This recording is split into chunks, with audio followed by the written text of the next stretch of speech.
Hello guys, welcome back to another video where today we're playing Subnautica yet again. You remember my little perch from before on top of here because we are reading, I think it could be the final episode of the PDA. We'll see if it is. There's my boy the camera. Okay. So guys, oh my gosh, it's crazy how many beacons I have. One second, guys. I just want to know what the heck that is. Aurora Rendezvous Point. What does that mean? What does that even mean?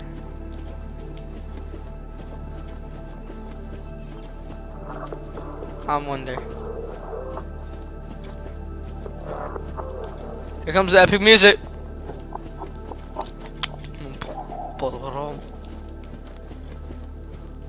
What is this? I just want to know what that is real quick before we start the video. I'm really sorry. I'm interested. I'm trying to build, for a second I was going to build stairs. I've been playing too much Fortnite. Okay. Alright. It's right below us. I think. The Aurora Rendezvous Point. I don't care, Java.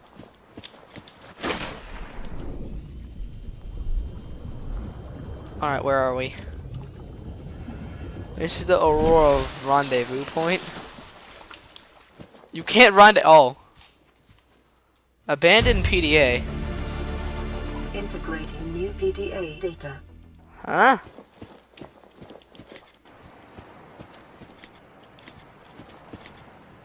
So we just found a new data download that I never found before. Interesting. So I guess we have an extra data download to do too. Let's go to that. Hello, Dad. Making a YouTube video, boy? What you doing? Okay, guys, so we're going to Aurora Survivors. Rendezvous voice log. Officer King, CDU. So let me quickly turn this up so we can hear.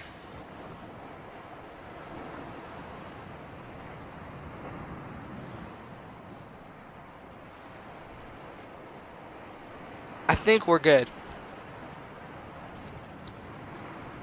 We have to board the Aurora, repair the long-range comms, make contact with the other survivors. We can't be the only two that made it. Those are not the orders the captain gave me, and they are not the orders I'm giving you. This isn't chain of command, it's survival. My obligations as acting commander don't turn on their convenience. Get out of the water. If I get into trouble, I'll send you my coordinates. I can't let you go alone. Then come with me. You don't leave me much choice. Received emergency transmission from Second Officer Keen, 2 hours after last activity. Rendezvous was a failure. Intercepted a transmission from Altera HQ. Seems they sent a data package to the Aurora. We were intercepted by a Leviathan-class predator before we could reach the ship. Consider the CTO and I lost at sea. You dead? Be safe. Keen, out. Are you dead? Alright, guys. I need to check something. I will be back in 1 minute. So I'm really sorry I need to do this. I'll be right back. It's important.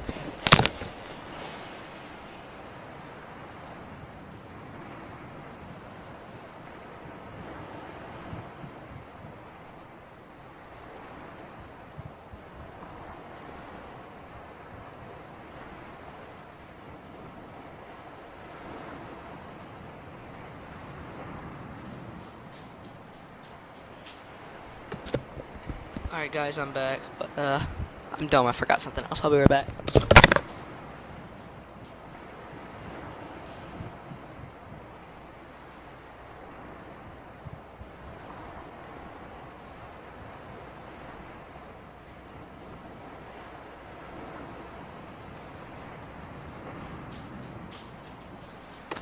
And I'm back again. I'm really sorry about that.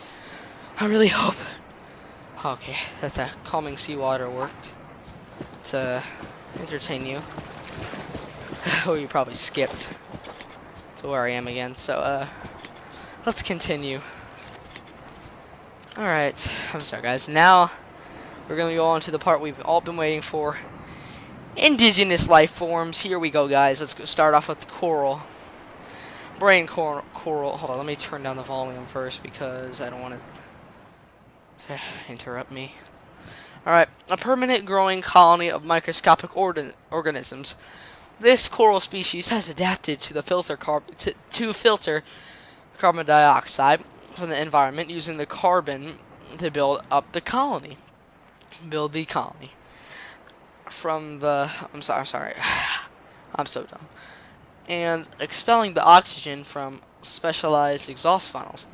It is quite hardy, suggesting samples from a mature specimen could be grown artificially. Air tanks are equipped to siphon oxygen from the water where possible. So that's why air comes up from this brain coral. Coral shell plate.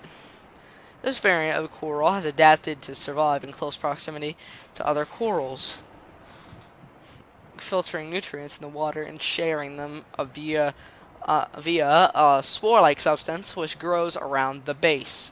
Assessment: no practical applications discovered. This is probably very early in the game. They assume you'll scan this. Earthen coral tubes. Genetic resemblances to the giant coral tubes encountered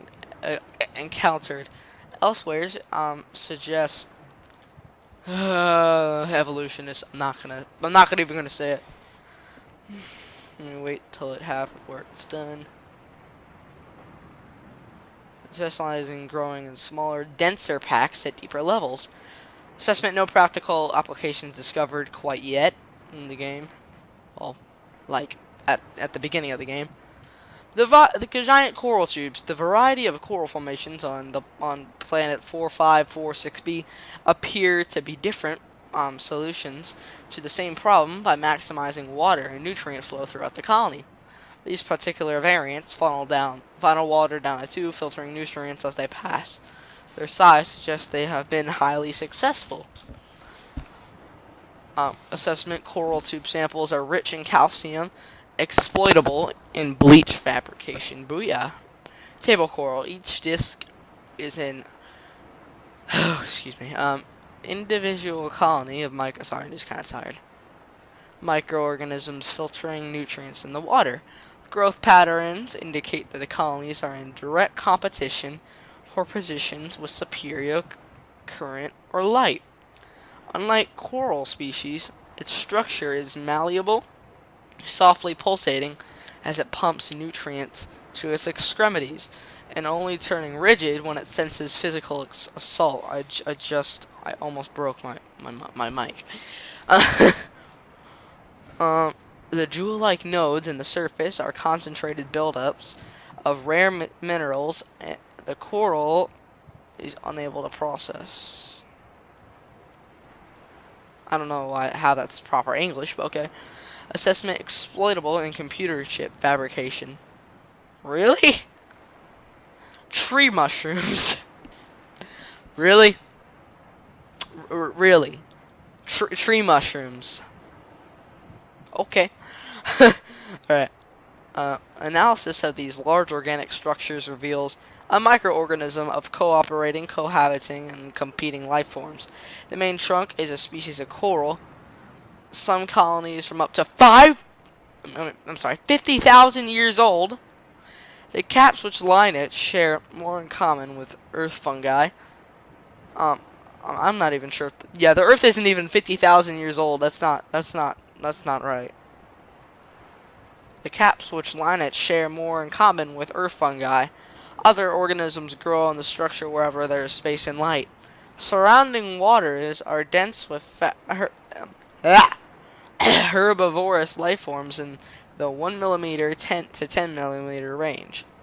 To the extent that larger herbivores appear to have mostly abandoned the area. Assessment: exploitable. I don't know where tree mushrooms live, but okay. Now we're going to the most interesting part. I hate the darkness. Okay. What is that? That's creepy. I don't like this. Where's my flashlight? Oh yeah, I got rid of it. This is creepy. I don't like it. Day. Wait, hold on. Day. Yeah, this actually glows a little bit. I don't know it glowed. I'm not even sure. I don't think glue is a word. This kind of looks like earth. Listen to this thing sizzle. Alright, to fauna. We're going to... Jeez.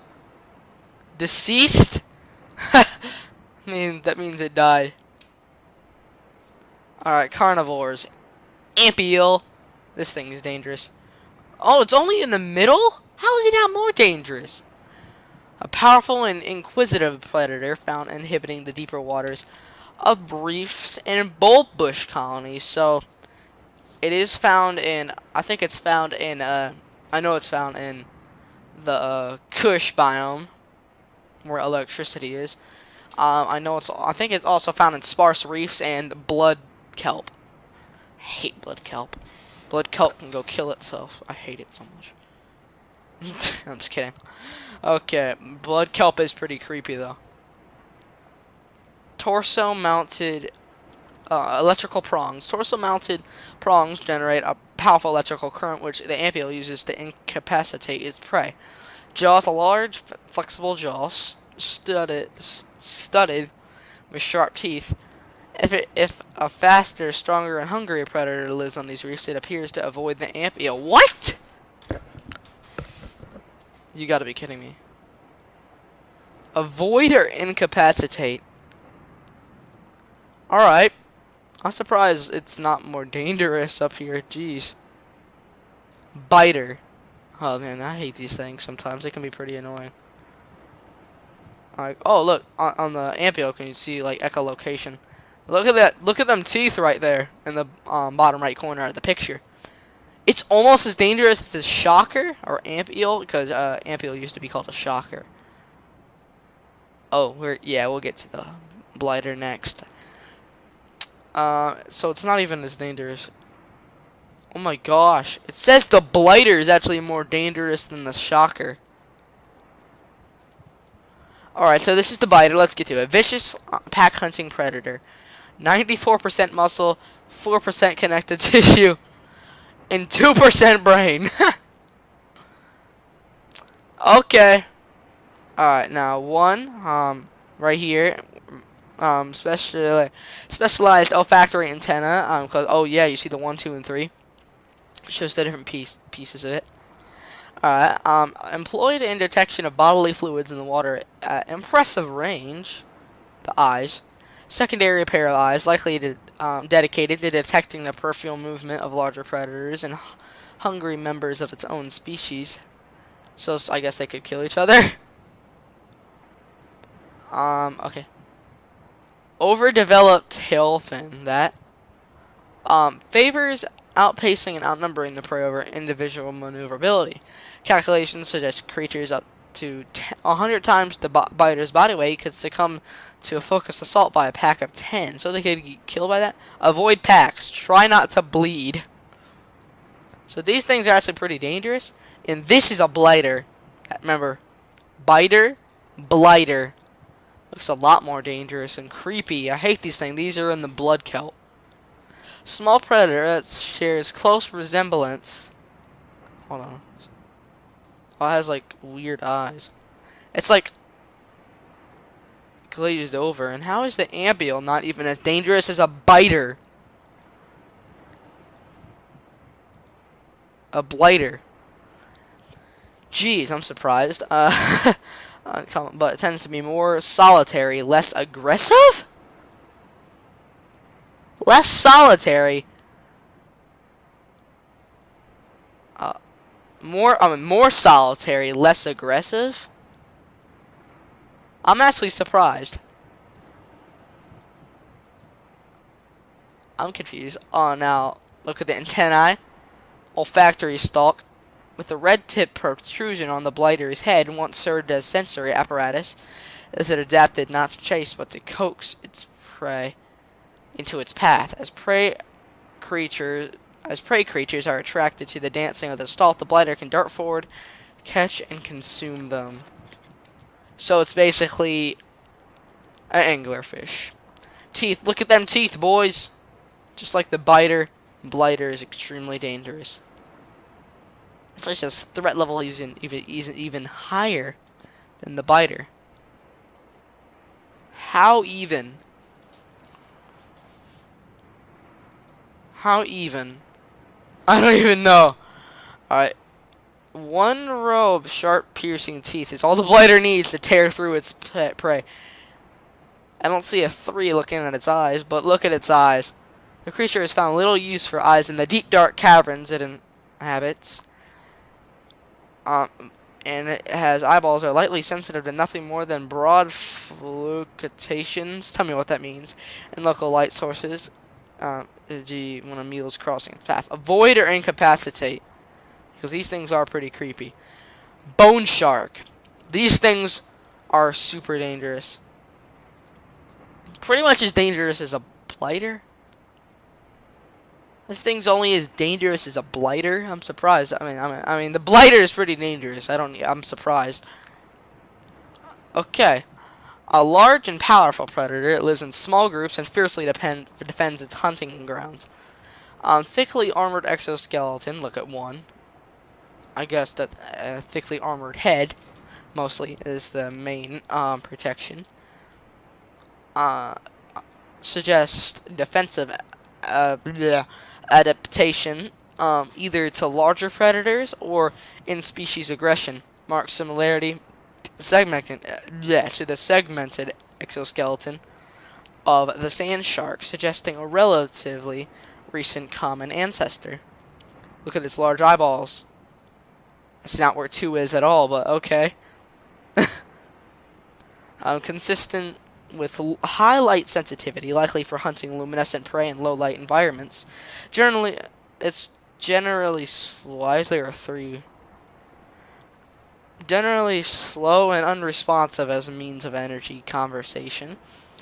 They will act with uncompromising speed and aggression against any threat to be in their territory. Avoid. Maybe distracted with light sources. So you can distract it with light sources, which is helpful. I hate nighttime. I'm gonna bring back the daytime. This thing's pretty terrifying. I mean, they live in the jelly shroom biome. I mean, look at this thing. This life form appears to look. See, it goes out of the jelly shroom, and symbiosis with the local flora. All encountered specimens have been located within 50 meters of the jelly shroom flora, frequently inside the plants with themselves. Jaws. Look at them jaws. The crab snake has 2 pairs of fangs. The one larger claw on either side. It plunges, kind of like a lobster has one larger claw. It plunges these claws into its prey, locking them in place, while the inner jaw, this one right here with the yellow teeth, tears through the flesh. Jelly shroom symbiosis. So, jelly shrooms provide the perfect layer. Oh my goodness, this thing is terrifying. A perfect layer from which to ambush their prey and protect their young. The presence of crab snakes likely deters herbivores from feeding on the jelly shroom itself, thus ensuring the relationship continues. Alright. Behavior. Crab snake display territorial behavior when threatened, patrolling the cave systems in which they reside. Assessment. Avoid at all costs. Well, it just says avoid, but I would say avoid at all costs. Crab squid. Oh, look at its little pinchers. Wait, hold on. Wait, crab squid's more dangerous than the crab snake? Please don't tell me the crab snake is less dangerous. Good, the crab snake's even more dangerous. Crab squid is the most dangerous we've seen so far. It's more dangerous than the ant eel? Way more dangerous. Okay. This large predator can be found in deep waters where it lurks amongst the blood kelp. Blood kelp? I didn't know it was in blood kelp. I thought it was only in sparse reefs and grand reefs. It can deploy a powerful It can deploy a powerful electromagnetic pulse to defend itself. It has 10 limbs. Look at that guy's limbs. 10 limbs feature different appendages for swimming, walking, and hunting, and possibly even tool use. I also forgot to mention that you may not like this video because you may not like lore or bio stuff, science fiction. So yeah, you might not like PDA reading. So sorry. This is not the video for you if you don't like that kind of stuff. It's already like 20 minutes through the video, so I'm kind of saying that a little bit late. Creatures caught on its grafts are expertly butchered and butchered. Goodness, this thing's dangerous. Okay, behavior. Rays and other illuminated herbivores are its usual prey, and it will approach and attack any light source in the vicinity. Its EMP blast is likely developed as a response to predation by creatures with electrical hunting mechanisms. Intelligence. Look at this brain, boy. Look, it has like a little like jelly-like transparent thing surrounding it. Still daytime. Alright. Well, crab squids appear to have large brains in resemblance to intelligent squids of Earth. Organ inside the creature's head is in fact its stomach. It's its stomach? Oh my gosh, it must eat a lot. It actually makes a lot of sense because how it can't fit everything down here, so it can only go in there. That actually makes a lot of sense. Must fill. Okay, the organ inside. Okay, which must fill with starting regularity. Where is its brain then? Like right behind its eyes. Okay. Assessment. Neutralizes electrical equipment. Light attracts its unwanted attention. So try like to leave like a light stick or something. Crash fish. Now, so it's not that dangerous, but it's probably the first thing that will attack you. It leaps out of this little thing and attacks you. This unusual species has developed an emergency defense mechanism based on mutually assured destruction. Forward mounted eye enables the creature to identify and track potential predators. Wait, so this is a carnivore? What would it eat? Okay. The sulfur plant has evolved. This thing right here has evolved to feed. You'll see the sulfur plant in my first video on Subnautica. I think the sulfur, because I got attacked by a crash fish, so that means sulfur plant must be nearby. The sulfur plant has evolved to feed on sulfuric compounds secreted by the crash fish, which makes its nest within the leaves. Stronger, more protective plants provide superior nesting grounds, which in turn provide the plant with more nutrients from larger crash fish. Defense mechanism: concentrations of sulfur build in the organism over time. If the crash fish collides with something at sufficient speed and spikes on its torso are impacted, triggering an explosive chemical reaction. So it basically is a suicide bomber. Equipped stasis rifle, repulsion cannon or similar before approaching shallow caves. Lava lizard. This thing's pretty scary. Oh my gosh, the threat level is so high. Medium-sized predator adapted for life in volcanic regions. We haven't even hit one single leviathan yet. Oh yeah, because it's in the leviathan section. Okay. And remarkably able to spit molten rock at its foes. I honestly did not know that could happen. Four-mounted mandibles these scary things, are designed to do maximum damage to its prey. Sharp internal teeth tear through flesh and bone alike. So no wonder this thing's so dangerous. Scar tissue likely due to exposure to magma. Lava lizards build a thick layer of scar tissue over time, which enables them to withstand even greater temperatures inside and out. So that's like the magma over it, like it scars its tissue sometimes. It is able to both defend itself by burying its body in magma, and to go on the offensive by spitting molten rock at its foes. That's crazy.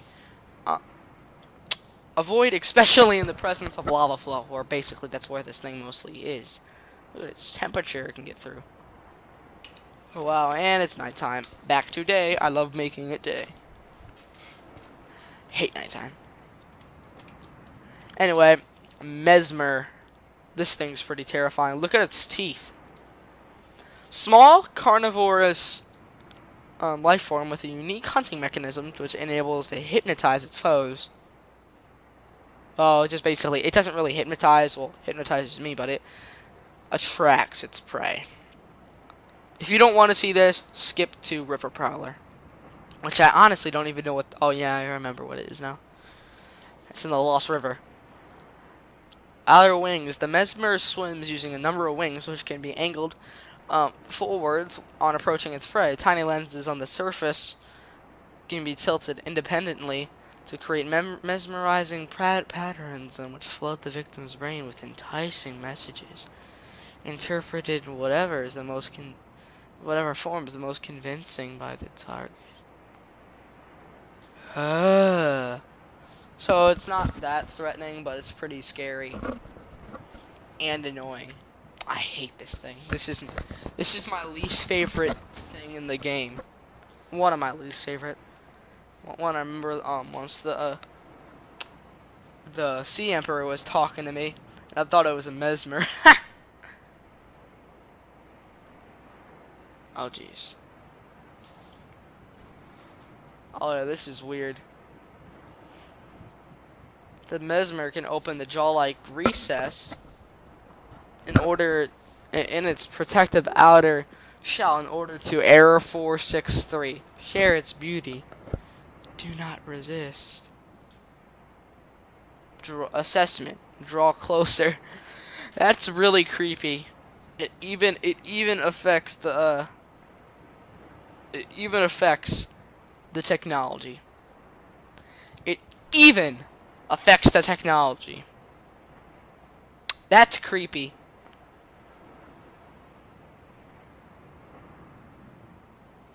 Okay.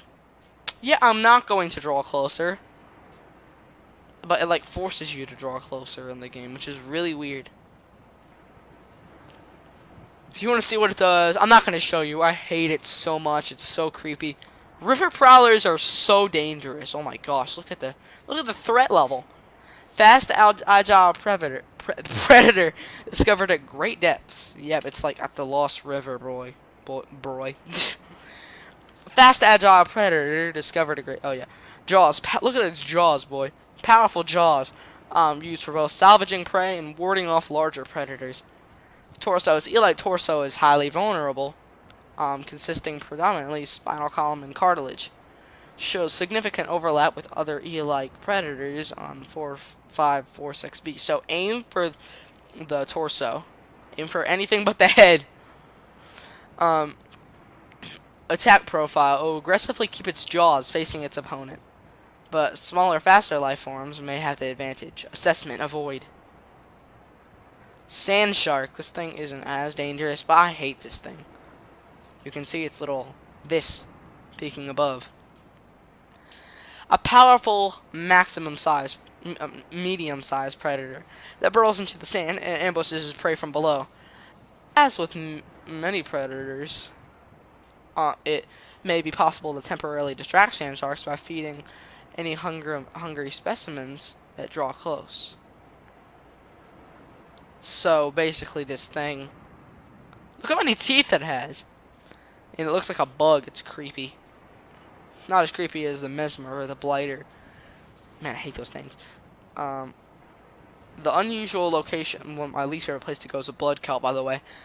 Unusual location of this fin suggests a purpose unrelated to movement beneath the water. May be employed in shifting beneath the sand beneath the surface, or in mating rituals, or may be a dead end in the evolutionary thing. I don't care. Evolution does not exist. Why can't you get that through your stiff heads? Hey, Dad. Alright, segmented exoskeleton. I dropped my mic. Okay. Exoskeleton. Thick armor plating renders a sand shark almost immune to attack from above. So you gotta attack it from below. While it's capable of impressive acceleration with exoskeleton prevents it from changing direction quickly. Oh, that makes you be able to hit the bottom of it. Good. Good. Little legs. Kind of like little swimmerettes from lobsters, kind of. The sand shark is thus a perfectly designed ambush hunter, but is ill-suited to sustain pursuits. Okay, feet. Ill-designed for ambulation. Likely used to disturb the surface of the sand so the lifeform can burrow into the ground. Most likely. Avoid. Assessment avoid. Be vigilant for ambush in sandy biomes. Stalker. This thing is probably the first thing you'll ever find. Man, but the sand shark is a lot more dangerous than the stalker. It's pretty much the least dangerous. It's probably the first thing you'll ever see.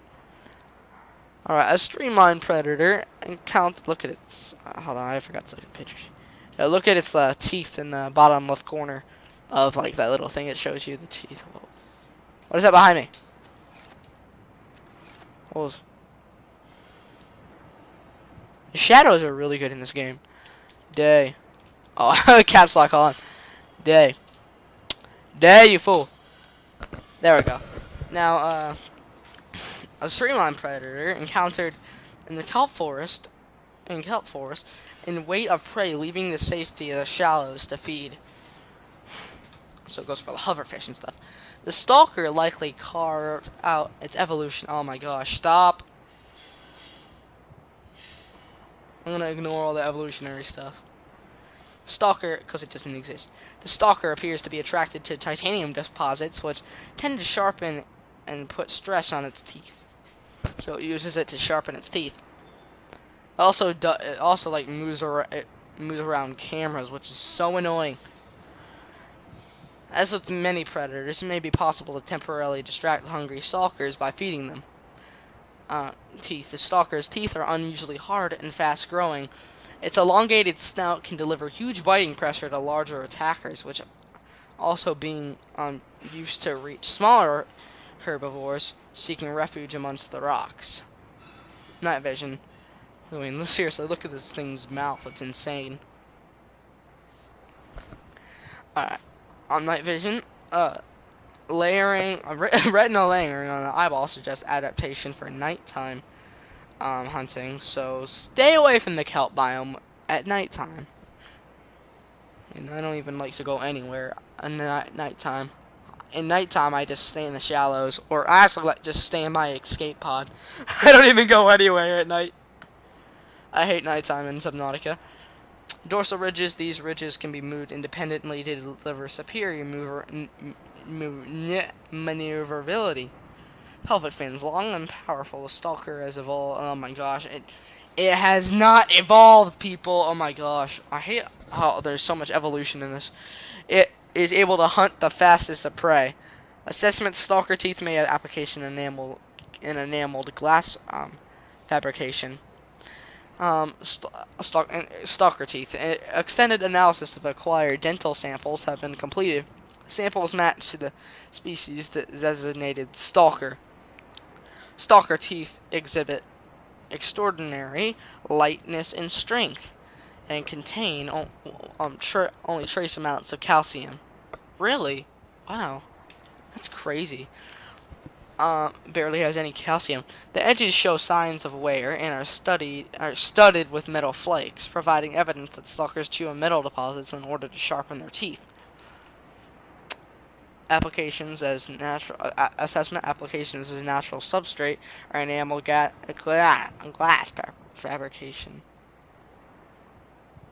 Oh, look at this. It doesn't even know the threat level of a warper. I bet you it's all the way at the top.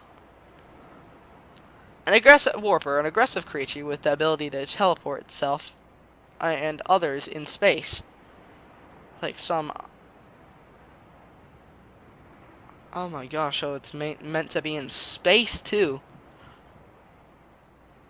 So I guess it just moves around in the water. It doesn't really go in the air, but it can go in the air. No genetic crossover identified with indigenous life forms. Demonstrates no recognized defensive behavior. Head mechanisms located in the head region provide its warping capability, which it uses to stalk its targets. Torso. That's creepy. Stalk? This thing should be called a stalker. How's this a carnivore though? Appears to hunt other life forms, but torso. Why was this a torso? Appears to hunt other life forms, but no digestive organs have been identified. So how do you know it's a carnivore, you fools? I'm just kidding. Internal structure has been considerably more complex than other known organisms, unable to distinguish whether it's organic or artificial in nature. It's artificial, guys, because it's estimated from a whole bunch of other organisms. I don't know why they can't figure that out, because there's a whole bunch of, like, it's like a, what do you call it? Cyborg. You don't even know its threat level?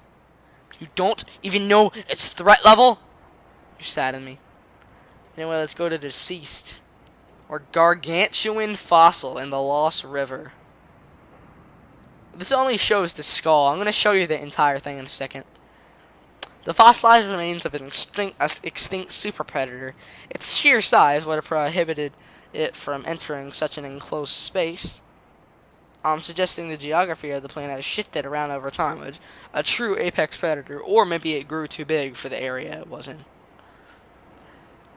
Dated at approximately, oh my god, I don't even care. It's not 3 million years old, you fool. Okay. Rib cage measurement suggests the creature was an eel-like structure. Interesting. Looks like it has like 3 sets of eye sockets. So 6 eyes. Man, imagine if this thing was in Subnautica. That would be terrifying. Ribcage measurements suggest the creature was in... Oh, yeah, we already said that. Calculations suggest it's only the front third of the specimen. Really? The remains now support a vibrant microcosm of life. Note there are a series of precise angular identifications on the ribcage, suggesting a third party has taken samples from the specimen at a previous time. Weird. So anyway, I'm gonna show you this fossil and also see if I can find something else that might be in Subnautica. Biome Lost River. Passing 100. Here we are, guys. Oxygen efficiency decreased. By the way, don't go in that. That's poison. Passing 200 meters. Here we are, guys. Oxygen efficiency Right at the Lost decreased. River. Look at this thing. It has whatever this is growing on it. I don't even know who's calling me right now, but... Oh. Alright, so... this is what it is. I actually built a little base inside of its body. I think that's pretty cool, huh? How's the power going right now? Welcome Ah, the power's working. Good. Finally. Finally, this thing works. Good job, buddy. Alright. Alright, 68 degrees Celsius. Right in the thermal vent. I don't know how that's not bigger. And this doesn't look like it's the end of it. It could, like, stretched out all the way over here. I think it might have been bigger in the past. Now, I want to quickly look.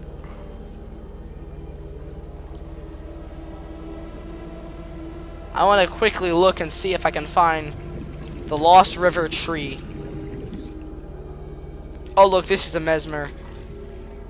I hate this thing so much. It doesn't do anything creative, but what do you want, river prowler? Oh my gosh, I just noticed how many of these things there are. You always want to come down here with a sea moth, not a sea glide, not because you'll basically die by drowning anyway. I hate this music. I hate this music so much. Stop it, please. Ow, my ears. What is this? This is supposed to be inside of it. I don't like this place. This is another dead creature. Looks like a Leviathan type species. Or maybe it's the end of it. This is the end of that giant creature. I hate this music.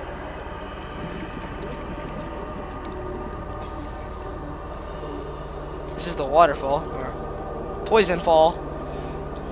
You take like tons of damage when you go in here. I hate it so much. What is this? Table coral? Oh, there's something else. I should have searched the Lost River a little bit more. Look at this. I barely even did anything in the Lost River. There's another dead creature. Is this a sea dragon? It's the sea dragon. I think so. Yeah, it's a sea dragon skeleton. I knew it. We'll take a look at that later.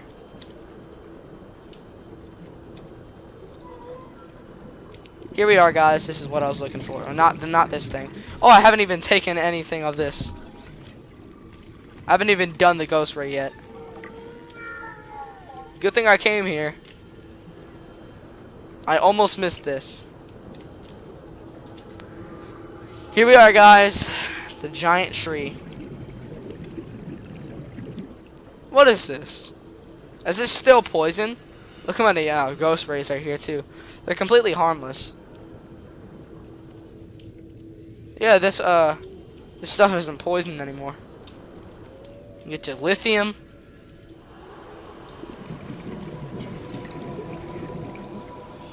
Look at this. Look how crazy this is. I really do hate this music. Giant cove tree. Look at this baby. Giant cove tree. I think the Phantom Leviathan and all the ghost rays are born here.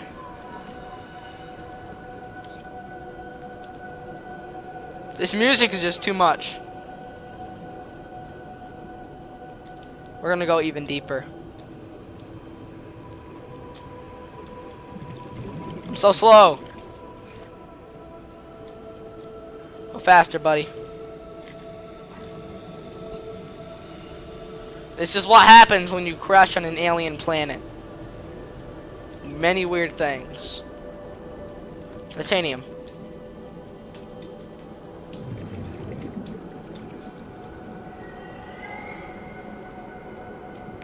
So many ghost rays. A special area of the Lost River. Is that you guys?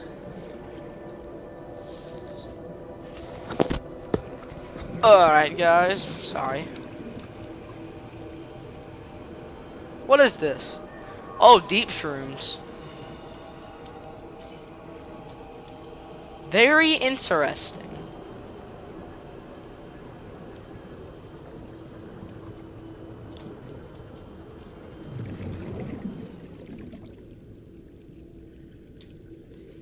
What is this? Oh yeah, gel sacks. What is this? Oh, jeez. Look at this poor thing. It's a ghost ray that's been infected.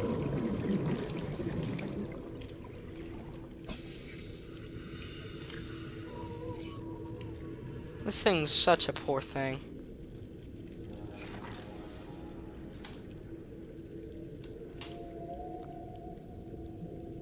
Alright, well, let's continue doing this. Alright. Make sure I didn't miss anything. Okay.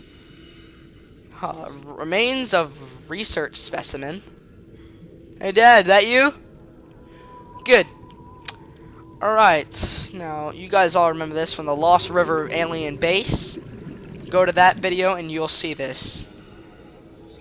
The skeletal remains of a vast predator housed within an artificial habitat.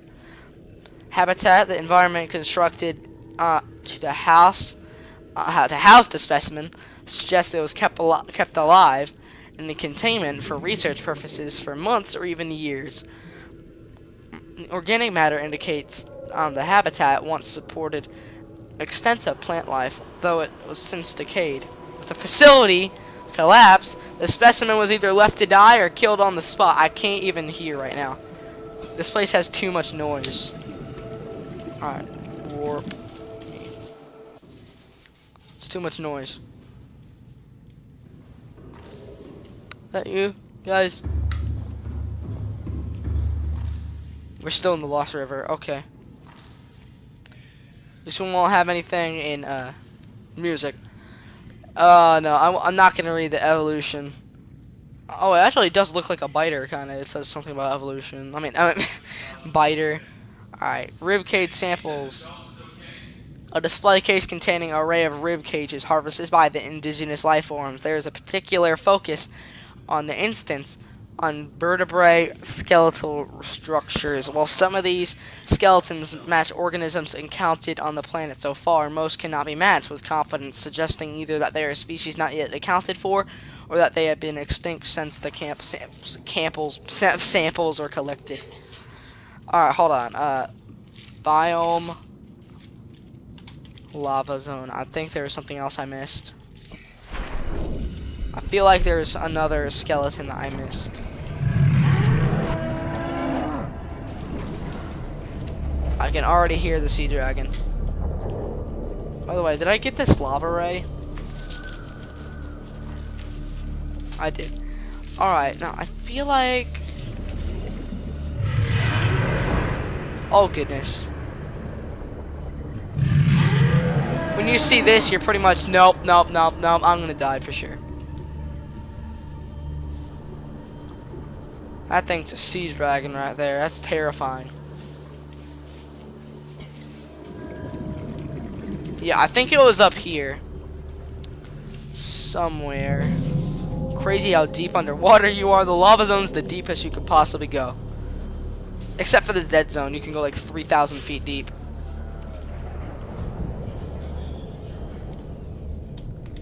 So, yep, here we... Oh, there it is. Okay. What is this? Hold on, what are these big things? Look at this. It's uranite. What the heck is this? Kyanite, and so I was looking for Leviathan skeletal remains. Reaper Leviathan. Too much noise here, I can't read. Detect an alien materials and a massive energy signature. Reading originates within the natural.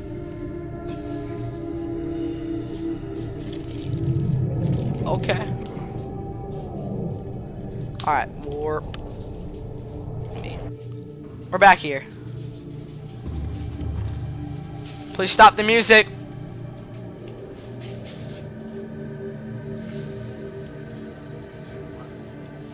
I'm gonna have to...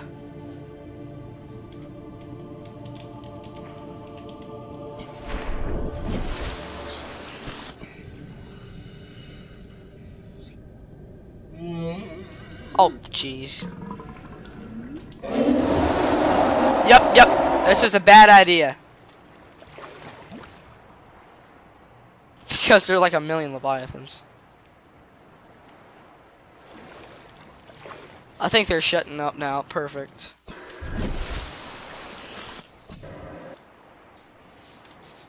I don't think they have any noise above the water. Perfect. Alright, we're good now. Sea Dragon skeleton. I gotta do Reaper Leviathan skeleton too first. Afterwards. First, let's do Sea Dragon. The semi-intact skeletal structure. Look at this thing. Of a Leviathan class predator. Head trauma. Oh yeah, it got destroyed. There's clear evidence of massive physical trauma to the head. And the damage is so severe is likely the cause of death. And must have occurred somewhere nearby. Damage is consistent with a high-speed collision with a solid object. Wow, what must have happened? What happened to get this sea dragon to hit something in the head? It got killed by a phantom? No way! No. Oh, hi, Reaper. You want to go for a ride again? Huh? Oh, yes, you're good, buddy. No, you're not.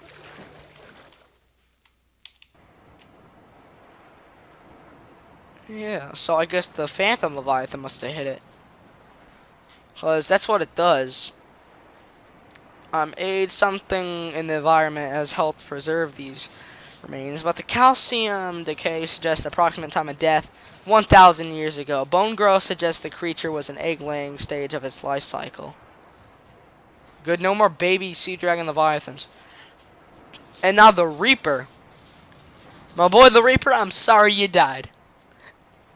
Reapers are still ill-suited. Our Reapers are ill-suited to high-temperature environments, suggesting this creature was forced down into active lava zone conditions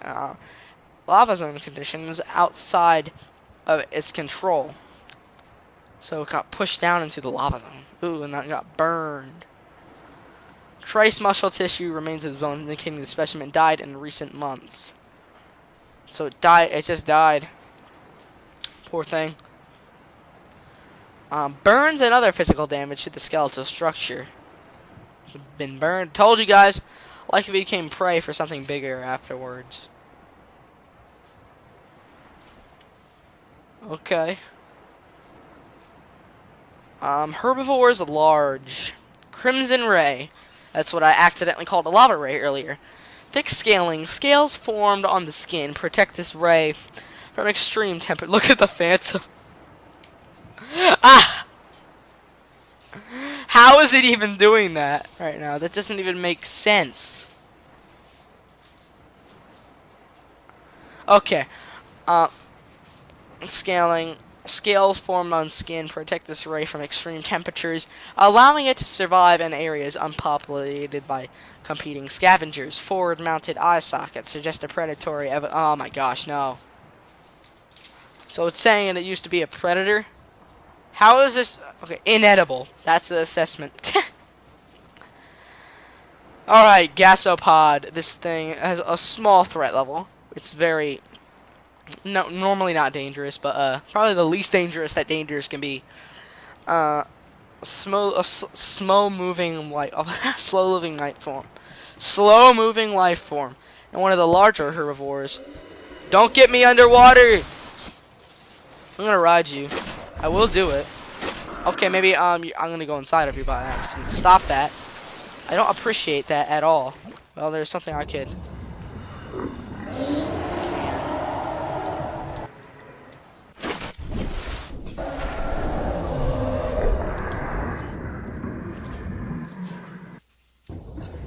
Okay, that was weird.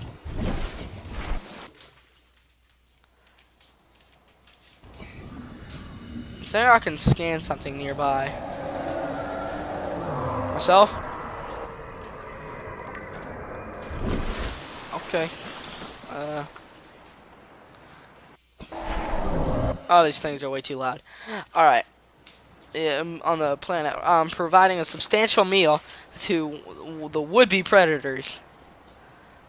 The gasopod protects its domain by filling the surrounding water with poisonous and corrosive pods, which contents dissolve even synthetic fibers.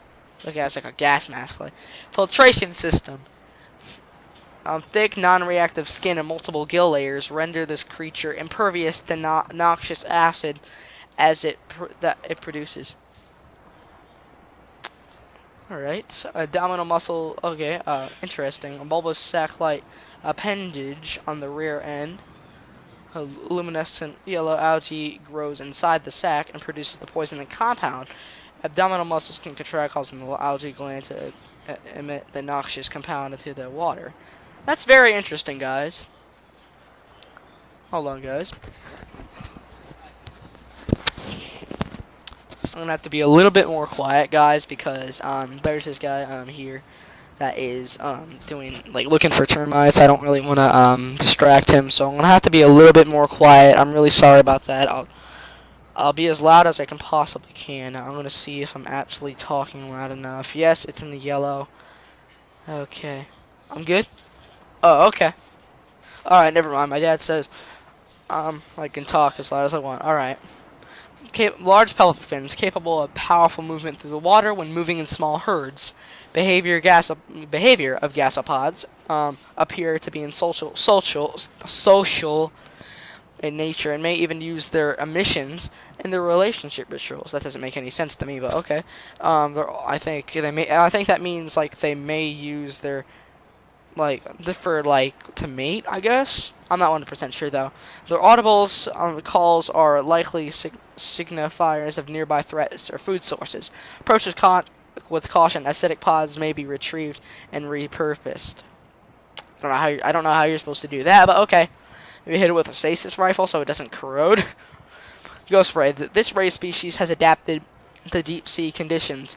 Its body is fully protected by a translucent skin, and its large wings are capable of generating a considerable thrust.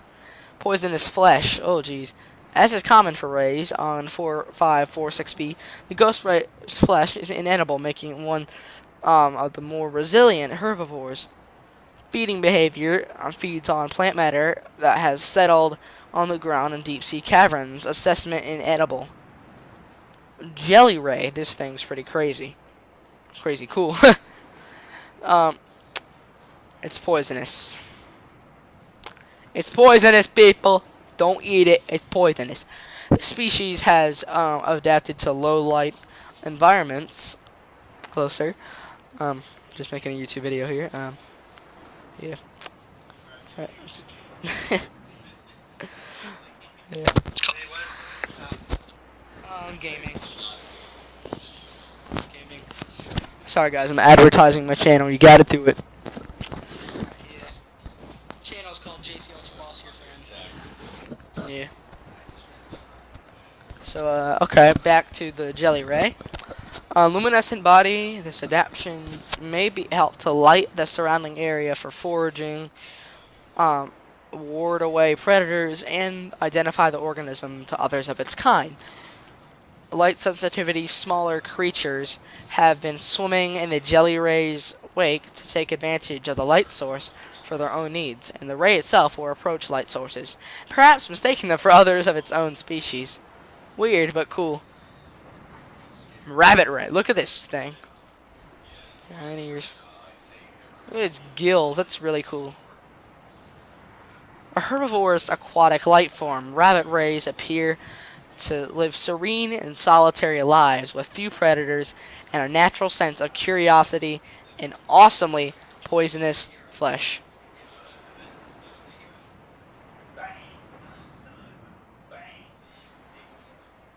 I must say, this is actually a really good way.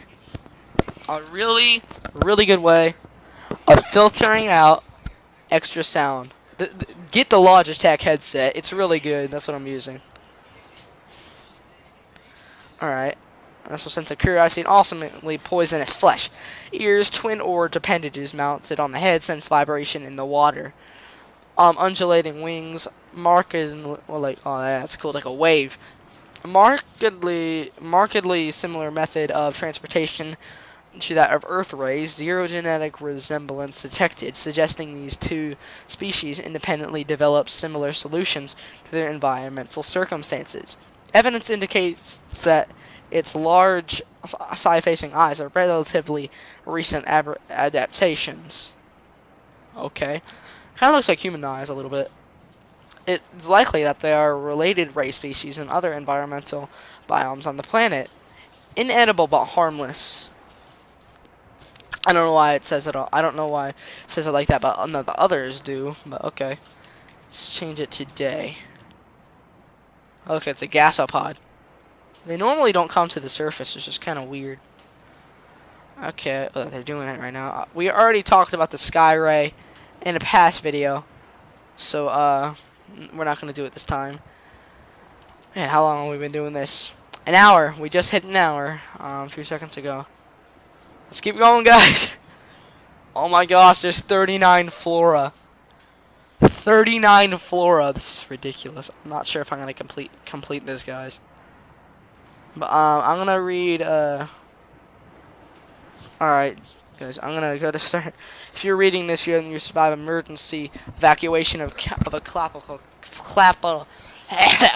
class ship equipped with Altera technology. Congratulations, the hard part is over. Your PDA has automatically rebooted in emergency mode. This operating system has one directive: to keep you alive on a hostile alien world.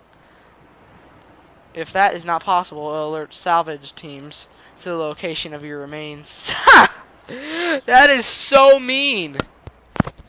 That is so mean, guys. I must say that is so mean. I can't even tell you how mean that is. Salvage team to the location of your remains. That is just sad. So if you die, it will give a salvage team to you. It features full monitoring of vital signs that are timely survival advice. Whatchamacallit? Blueprints for fabricating a range of essential survival equipment tailored to your environment. Onboard camera, microphone, and OCR technology for short-range situational analysis. Cross-compatibility with Altera-compliant progress. NBE personal work files have been encrypted and may be retrieved at a later date by a licensed engineer. Survival checklist. Administer first aid if required. Take inventory of available materials and supplies, and decide on rations. Survey the environment for threats and resources. Construct necessary survival equipment using the life pod's fabricator. Check the life pod for damage and repair as necessary.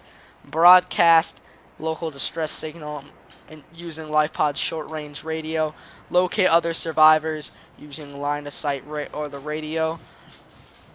Find or construct more permanent habitat, and maintain physical and psychological health until rescue. NB, this information is meant as a general guide. The first instance, you should always follow the advice of your PDA, which is taking your particular circumstances into account. Warning: blueprint database corrupted. Damage to your PDA's hard drive has corrupted approximately 80% of stored survival blueprints. No!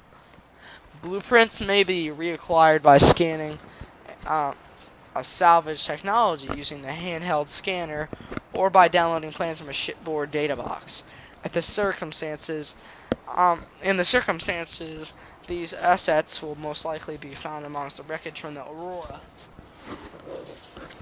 Okay, now we're gonna move on to some of the time capsules I found in the past. Finally going home. Mission update: 187 days, 12 hours, 15 minutes.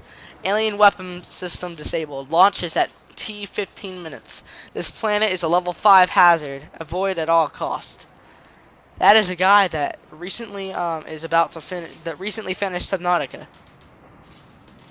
Keep calm, kitty. On this poster, it kept me calm and supported me through the whole, and I hope it will help you too. This is a guy who thought this thing right here helped him through the game. That is just sad. Those are two of the time capsules I found. Alright. Oh, additional something. To-birth emergency life pod. This thing right here. Standard features short-range radio, 250 kilometers uninterpreted range. Wall-mounted fabricator for survival equipment manufacture and for rendering organic substances edible.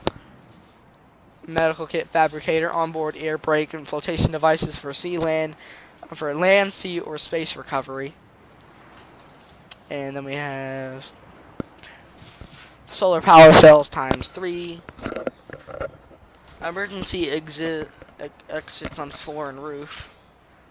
Standard provision, 2 ×2 all environmental protection suits. 2 ready-to-eat nutrient blocks. Drinking water provision, 1 emergency med kit, and 2 emergency flares. Some life pods may be equipped with different supplies, such as radiation suits and replacement parts. Board the right life pod for the right situation. Alright, all environmental protection suit right here. Okay. So this is what I'm wearing right now. No, I'm actually doing the radiation suit. This is the thing you start out with. The Altera all environmental protection suit, a single solution for a universe of infinite danger. You are currently wearing the AEP suit, hermetically sealed personal environment, designed to withstand the most extreme conditions in the known universe. Alright, onboard temperature and hydration regulation, compatible with range of attachments, slimline build for maximum freedom of movement, biometric sensors, contextual heads-up display. The AEP suit should always be equipped before life pad launch in case of hull breach. Then we got Aurora ship status. This is the Aurora. Ship class, Altera long range capital ship. Mission, Iodine arm phase gate installation, 3-year operation time. So you're installing a phase gate. I thought it was actually coming to save the Degasi. I guess that was their other extra mission that they did.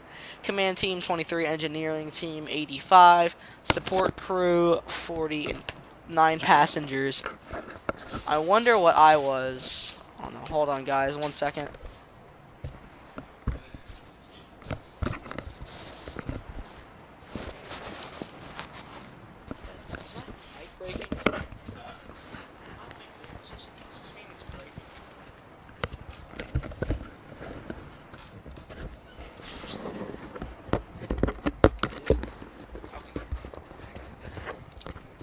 Alright guys, and I'm back. I'm sorry for these pauses sometimes.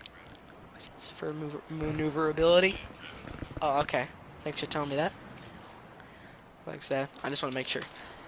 Alright, sorry about that. I'm wondering what I was. I think I was a passenger. What? Alright, I'll stop it soon, Dad, okay? As soon as I'm done with these few things, okay? Alright guys, after I do this one, I'm gonna have to end this off. And we'll do the rest of the creatures as well. We'll do the herbivores, small, leviathans, scavengers, and parasites, and then we'll do the flora in the next video. Alright guys, well I really hope you enjoyed this video. I sure did. I'm not done yet. Sustained heavy damage in orbit of planet 4546b. Cause unknown. Evacuation data unavailable. Engineering section, dark matter, ion drive, core V8. Manned robotics suit, advanced scanner suit, long range communications relay. 0.25 cubic kilometers. Storage for phase gate apparatus. Habitation section accommodation for 150 people. Multiple canteens for serving healthy, fresh, and rehydrated food. Leisure facilities include VR suit and virtual cinema. Well, guys, that is pretty much the end of my video here. You do not want to see this in the survival world. Why is it every time I enter the water I hear you screaming? I haven't even scanned you yet. Come back here. Hey, oi. Come back.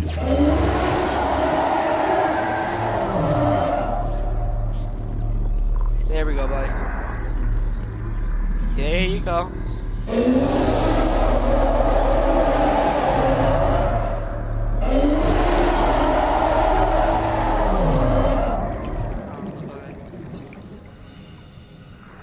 Okay. Okay. Sea Treader? That's not a Leviathan. Is it? That's a Leviathan? Alright, well, anyway, guys. Yeah, I'm pretty much done here. So, if you did enjoy this video, please consider subscribing to my channel. What the heck is this?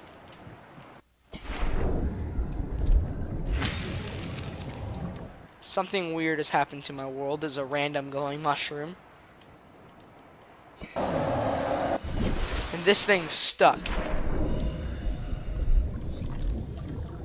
This gasopod is stuck.